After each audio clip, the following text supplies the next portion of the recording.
9. Livro A Vida do Amor. Página 13. Capítulo 2. O jovem proprietário. Rasharan ainda era estudante quando a sua mãe lhe propôs o casamento. Ele não gostava da ideia de casar tão cedo.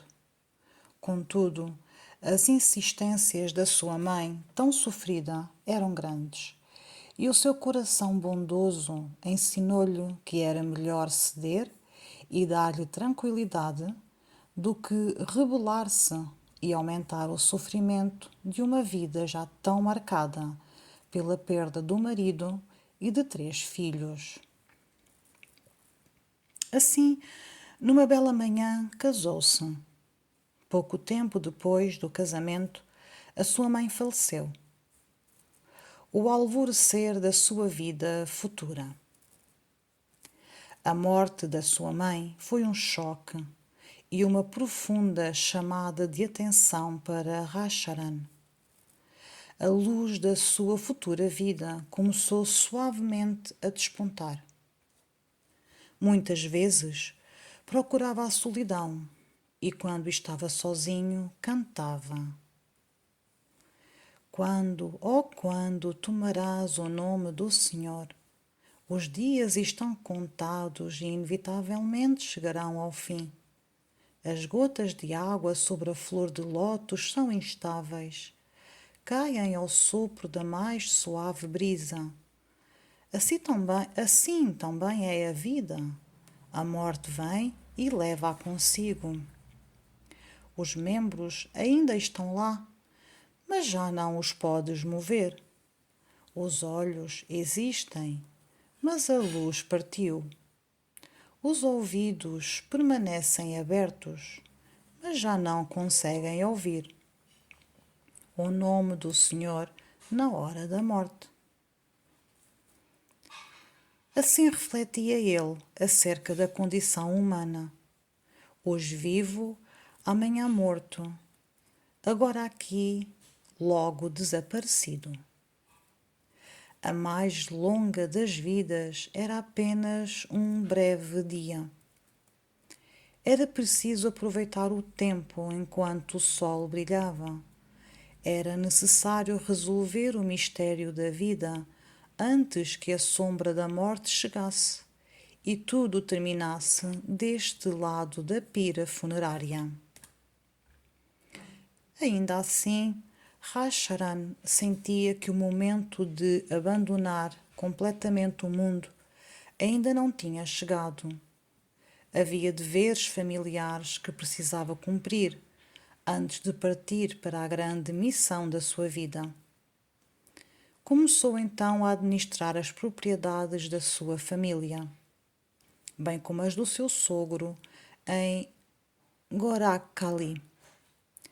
Este não tinha filhos e, após retirar-se da vida mundana, deixou os seus bens aos cuidados de Rasharan. A sua forma amável de tratar as pessoas conquistou rapidamente os corações daqueles que viviam sob a sua responsabilidade. Muitas pessoas entregavam-lhe espontaneamente terras que estavam abandonadas havia muito tempo. Também lhe ofereciam de livre vontade os primeiros frutos das suas colheitas e o primeiro leite das suas vacas, antes mesmo de usufruírem deles. Existiam extensas áreas de terra improdutivas na região, e o novo proprietário decidiu utilizá-las da melhor forma possível. Convidou tribos indígenas, os Santales, a estabelecerem-se nessas terras. Concedeu-lhes isenção de renda durante 3 ou 4 anos para que pudessem cultivar a terra, obter lucros e estabilizar as suas vidas antes de começarem a pagar qualquer valor.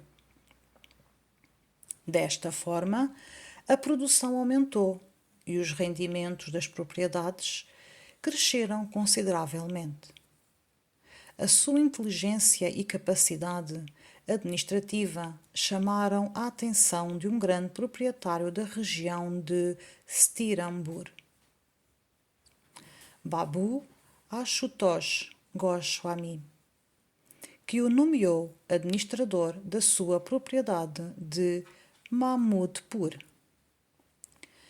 Desde jovem, Raicharan era apaixonado por música. Grupos de Sankirtan realizavam encontros tanto na sua casa como no seu escritório administrativo. Ele próprio participava nesses cânticos devocionais. Era assim que encontrava descanso após os trabalhos do dia. No entanto, mostrava-se bastante severo com os Vaishnavas e Vaishnavis, que apareciam a cantar e a pedir esmolas. Costumava repreendê-los, provocá-los e troçar deles, de tal forma que muitos deixavam de voltar. Pode parecer estranho que alguém tão amante do Sankirtan e que viria mais tarde a tornar-se um líder entre os Vaishnavas, demonstrasse aversão a eles nesta fase da vida. Mas a razão não é difícil de compreender. Muitos daqueles Vaishnavas tinham-se afastado dos elevados ideais espirituais do movimento original. Anjos caídos já não inspiram a mesma reverência que inspiravam quando permaneciam junto de Deus. Foi precisamente isso que aconteceu em muitos lugares após a passagem da poderosa onda espiritual trazida por Sri Chaitanya e pelos seus companheiros. A religião que eles ensinaram era uma religião de luz e amor. Assentava no conhecimento da verdade eterna, na unidade de toda a existência e no amor divino puro. Poucos, porém, conseguiam compreender verdadeiramente a profundidade desses ensinamentos. A maioria limitava-se a imitar externamente aquilo que não compreendia interiormente. Sri Chaitanya ofereceu o nome do Senhor para que todos o cantassem e se salvassem, mas reservou o espírito mais profundo dessa religião para aqueles que possuíam a capacidade de o compreender e de o viver. Muitos dos que vieram depois entenderam mal a sua mensagem. Tentaram imitar, no plano físico e humano, o amor divino das gopis por Krishna, em vez de procurarem a realização espiritual. Passaram a justificar desejos e apetites mundanos em nome da espiritualidade e do amor.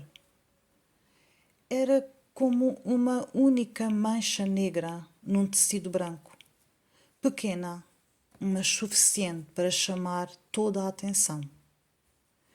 As pessoas começaram então a associar religião aos componentes incorretos desses falsos Vaishnavas.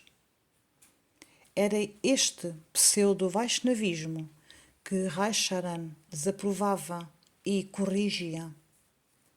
Para ele, o caráter era o elemento mais importante da vida espiritual. Na sua visão, uma pessoa íntegra, mesmo sem formas externas de religiosidade, era muito superior a alguém que exibisse todos os sinais exteriores da fé, mas carecesse de caráter verdadeiro. O caráter vinha primeiro. A religião autêntica só podia existir quando assentava sobre essa base sólida: o caráter, a fé, o amor íntegro. Jai Gurudev.